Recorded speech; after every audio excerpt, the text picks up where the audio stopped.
बरसों की बरसों बीत गई तेरा आया करती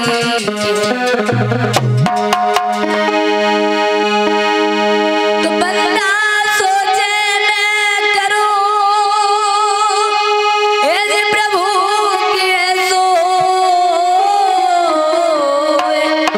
तेरा ज्ञान होएगा करता करे सो तुझे गुरुवर जय इष्टवर में धरू आपको ध्यान जय सीतावर राधावर घर घर गूंजेगा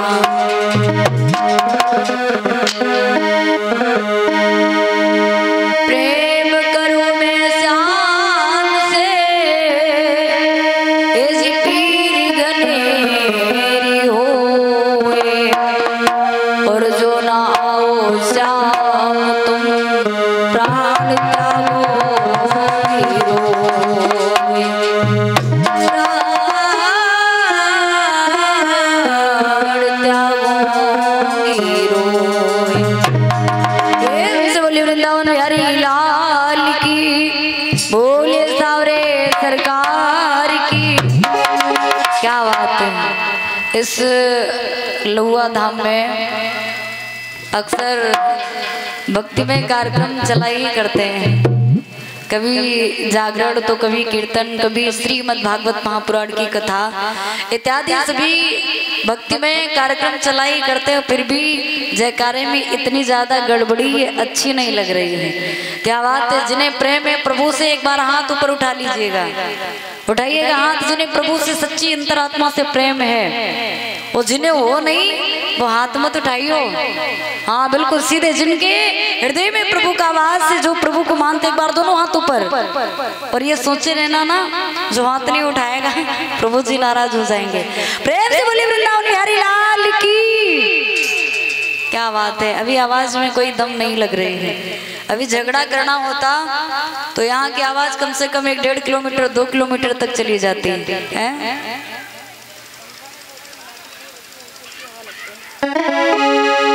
आइए चलते हुए क्रम में माता रानी के पावन चरण कमलों में 2 शब्द समर्पित करते हुए आगे बड़ी पावन श्रीमद् भागवत महापुराण की कथा का आनंद ले सकेंगे।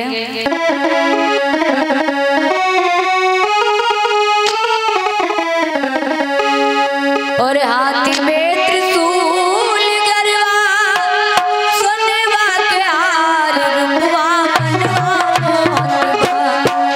रुपवा बाड़ी शेर पे सवार रुपवा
और हमारे पवन ये श्रद्धालु 21 मुद्राओं का योगदान प्रदान कर रहे हैं। बहुत बहुत धन्यवाद और बहुत बहुत साधुवाद है। माइक वाले भैया थोड़ी सी आवाज बढ़ा दीजिएगा। हेलो साउंड सर्विस आवाज हल्की सी बढ़ा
और हमारे राहुल अवध हॉस्पिटल ये बछरावा से 101 मुद्राओं का योगदान प्रदान समर्पित कर रहे हैं। माता रानी सदैव कल्याण करती रहें, आशीर्वाद की कामनाएं हैं।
रहा है दीपू भैया, करवा चौथ का व्रत तो हमारी माताओं ने रखा था, लेकिन प्रभाव सारे भाइयों के ऊपर हो गया है क्योंकि आवाज़ नहीं निकल पा रही है। और हमारे रामशंकर भैया जी, भाई एक पंखे की व्यवस्था कर दीजिए।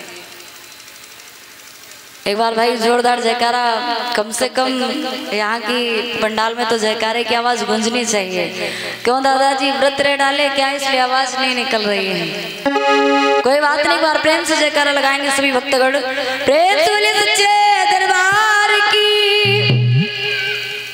चलिए बस बदलाव हो नहीं सकता लहुआ में, प्रभु की कृपा हो तो बदलाव हो जाएगा, ऐसी बात नहीं है। लेकिन आज पहला दिवस है, शायद हमारे भक्तगण शर्मा रहे हो जयकारा लगाने में। आइए कहते हैं, बड़े ही भाग्य से भगवान की पावन कथा श्रवण पान करने को मिल पाती है। जब जन्म जन्मांतर के पाप नष्ट होते हैं, पुण्य उदय होते हैं। कहा भी गया है कि जो ये प्रभु की कथा होती है ना, जिसके ऊपर वास्तव में प्रभु की कृपा होती है, वही इस कथाओं का रसास्वादन कर सकता है। श्रीमद् भागवत की कथा जो वास्तव में मोक्ष को देने वाली है, मोक्ष प्रदान करने वाली है, व्यक्ति के जीवन को जो मोक्ष प्रदान कर दे, ऐसी है श्रीमद् भागवत महापुराण की कथा। अगर आप रामायण पढ़ेंगे तो भी आपका मोक्ष नहीं होगा। रामायण हमें जीवन जीना सिखाती है, महाभारत में राजनीति करना सिखाती है इत्यादि। जब आप गीता को पढ़ते हैं तो गीता के ज्ञान जो है वे हमें दुखों से मुक्ति देते हैं। लेकिन श्रीमद् भागवत महापुराण की एक ऐसी कथा है जो आपको मोक्ष दिला देती है। आपने यदि गुनाह भी किया होगा, पाप भी किए होंगे, यदि मन से श्रवण कर ली कथा तो वास्तव में कहते हैं कि व्यक्ति की जीवात्मा का मोक्ष हो जाता है। और यहाँ हर कोई चाहता है कि कर्म जैसे ही इच्छा है वैसे ही मैं करूं, लेकिन अंत में प्रभु की शरण मिल जाए तो ये असंभव है। प्रिय भक्तों, आइए गोस्वामी तुलसीदास जी ने लिखा रामचरितमानस के पावन से ग्रंथ में कि जो ये मनुष्य का जीवन है ये वास्तव में बड़ा ही सौभाग्यपूर्ण जीवन है। इस धरती पर मनुष्य योनियों को छोड़कर जितने भी पशु पक्षी हैं, गाय है, भैंस है, कुत्ता है इत्यादि जितने भी पशु पक्षी हैं, ये सभी नरक ही भोग रहे हैं। ये केवल मनुष्य का जन्म ऐसा है जो आप अपने लिए सुख सुविधाओं का इंतजाम कर रहे हैं। बड़े भाग्य मानुष तन पावा,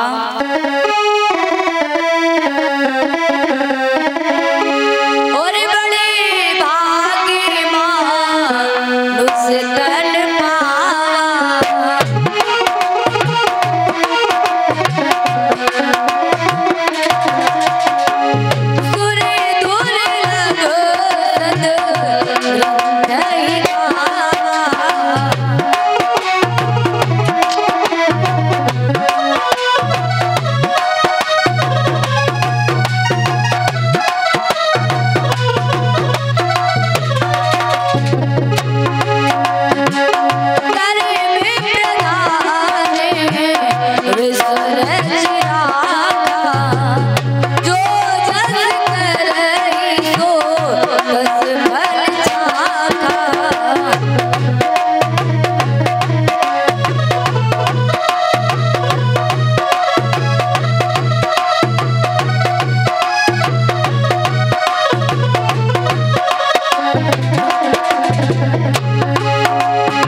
कहते हैं प्यारे, बड़े भाग्य मानुष तन पावा, सुर दुर्लभ सद ग्रंथ ही गावा।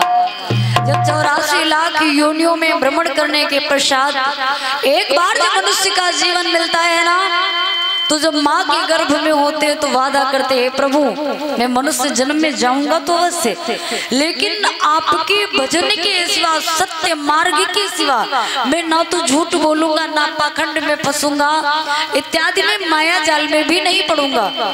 लेकिन जैसे ही वो इस प्यारी सी माया की नगरी में आते हैं, इतनी सुंदर ये माया की नगरी है, यहाँ पर आने के पश्चात हर कोई एक बार मोह में और माया में फंस जाता है।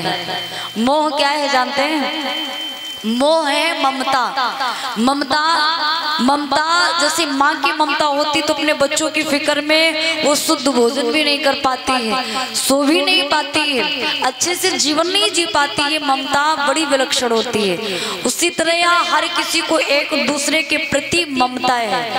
कोई माता पिता अपने बच्चे से बड़ा प्यार करता है तो कोई भाई अपनी बहन से बड़ा स्नेह रखता है कि हमारी बहन को कभी कुछ ना हो, तो बहन भी सोचती है मेरे भाई को कुछ ना हो। बस यही एक मोह और ममता है। इसलिए यहाँ आने के पश्चात हर कोई फंस जाता मोह और माया जाल में। कहते कि बड़े भाग्य मानुष तन पावा, सुर दुर्लभ सत्य ग्रंथ ही गावा। ये समस्त ग्रंथ कहते हैं कि मनुष्य का जीवन बड़े ही सौभाग्य से मिला है। जब भी भूख लगी तो भोजन कर लिया, प्यास लगी तो पानी पी लिया। अगर आपको गाय और भैंस बना दिया जाए तो क्या आप जब चाहेंगे तो भोजन करेंगे, जब चाहेंगे तो पानी पिएंगे? कहीं एक खूंटे से बंधे होंगे और घर का मालिक जब चाहेगा तो तुम्हें धूप में बांधेगा तो धूप में ही बंधे रहना पड़ेगा, और यदि छांव में बांध दिया तो छाया में ही बंधे रहोगे। मनुष्य के जीवन में कितनी सुख सुविधाएं हैं। यदि ठंड लग रही है ना तो कंबल की व्यवस्था कर ली, हीटर की व्यवस्था कर ली, इत्यादि व्यवस्था कर ली। गर्मी लग रही, पंखे और कूलर की व्यवस्था कर ली। लेकिन क्या पशु भी कर सकते हैं? क्या उन्हें ठंड नहीं लगती? उन्हें भी लगती, लेकिन वो अपनी व्यवस्था स्वयं नहीं कर सकते हैं। उनका जीवन मनुष्य के आश्रित है कि मनुष्य जैसी कुछ व्यवस्था देगा उन्हें, उस व्यवस्था में उस जीवन को जीवन यापन कर लेंगे। आइए प्रिय भक्तों, मनुष्य की कारीगरी बड़ी ही सुंदर है। जब मनुष्य को बनाया प्रभु तो बहुत ही प्रसन्न चित्त हुए। और देखिए अब मनुष्य का दिमाग कि मनुष्य ने कितना कुछ नहीं कर डाला। उसके साथ में एक और सुंदर सी चौपाई लिखी, कहते हित अनहित पशु पक्षी जाना। गौर से सुनिएगा, हित अनहित पशु पक्षी जाना, मानुष तन गुण ज्ञान निधाना। अपना कौन है, पराया कौन है, पशु पक्षी भी जानते हैं। जानते हैं ना, लोग अपने घरों में कुत्ता पालते हैं। मान लीजिए कुत्ते की बात, एक कुत्ता पालते हैं। घर का व्यक्ति चाहे 10 बार आए और जाए, कुत्ता भौंकेगा? नहीं भौंकेगा। अगर कोई अजनबी व्यक्ति गांव का ही चलाए आपके दरवाजे तो कुत्ता भौंकने लगेगा, बहुत भौंकेगा। आप समझ जाएंगे कोई अजनबी द्वारे आया है, क्योंकि कुत्ता भी जानता है ये मेरे घर का सदस्य नहीं है। हित अनहित, अच्छा और बुरा, अपना और पराया, ये पशु पक्षी भी जानते हैं। लेकिन मनुष्य का तन तो गुणों का भंडार है। इसे अपने भी प्यारे हैं और इसे गैर भी प्यारे हैं, इसे सभी प्यारे हैं। क्यों नहीं? इसलिए कहा ये मनुष्य का जीवन बहुत ही सर्वश्रेष्ठ जीवन है। कर्म प्रधान विश्व रच राखा।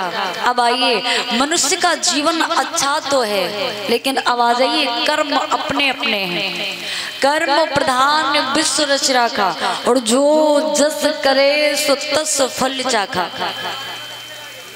इसके साथ में कर्म की खेती जोड़ दी गई। जैसे हमारे आपके यहाँ एक धान की खेती होती है, उसमें अगर आप धान बोते तो धान काटते हैं, अगर गेहूं बोते तो गेहूं काटते हैं। उसी तरह ये कर्म की खेती है। आप यदि अच्छा बोते तो अच्छा ही काटते हैं, यदि बुरा बोते तो बुरा ही काटते हैं। अब आपको फल कैसा चाहिए, वैसा ही आप अपने कर्मों की खेती में बो दीजिए, वही आपको मिलेगा। रह गई बात, कुछ लोग कहते भी हैं कि मैंने अच्छे कर्म किए लेकिन बुरे फल मिले। क्या कभी ऐसा हो सकता है? नहीं हो सकता। अगर आप अपने खेत में धान बोते तो चने नहीं काटते, तो आप अपने कर्म में यदि अच्छा बोएंगे तो बुरा नहीं काटेंगे। बस इतना हो सकता है, जो पूर्व जन्म में कर्म किए थे बुरे, उसका फल आज ही मिल रहा है। अब उसको मत सुधारिए, वो सुधरेगा नहीं, क्योंकि उसका फल भुगतना ही है। आप आज सुधार लीजिए, जो कल होगा वो निश्चित रूप से अच्छा ही होगा। आइए प्रिय भक्तों,